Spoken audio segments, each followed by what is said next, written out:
नमस्कार प्रियजन बहुत विश्वास करिलेও तेও অলপ ওপৰত সন্দেহ থাকিবই কাৰণ প্ৰিয়জন বেলেগ হোৱাটো কেতিয়াও সহ্য কৰিব নোৱাৰে।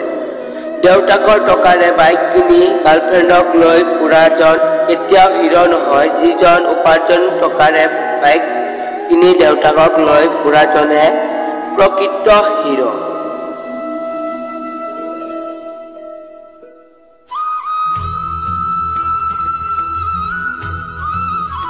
অলপ দেৰিকৈ হলেও এটা সময়ত প্ৰত্যেকজন মানুহৰ জীৱনত এনেকুৱা এজন ব্যক্তি আগমন হয় যিয়ে খেলি মেলি হৈ থকা জীৱনটোক ভাল দিশলৈ লৈ আনে।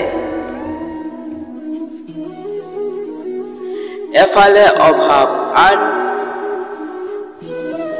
আন টনাটনিৰে ভৰা ঘৰ, আনফালে বিষা সপোন, এয়াই মধ্যবিত্ত সপোন আছে।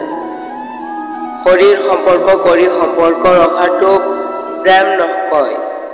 মনৰ আৰু বিশ্বাসৰ যোগেদি অন্তৰ্গত লাভ কৰাটোহে প্ৰকৃত প্ৰেম।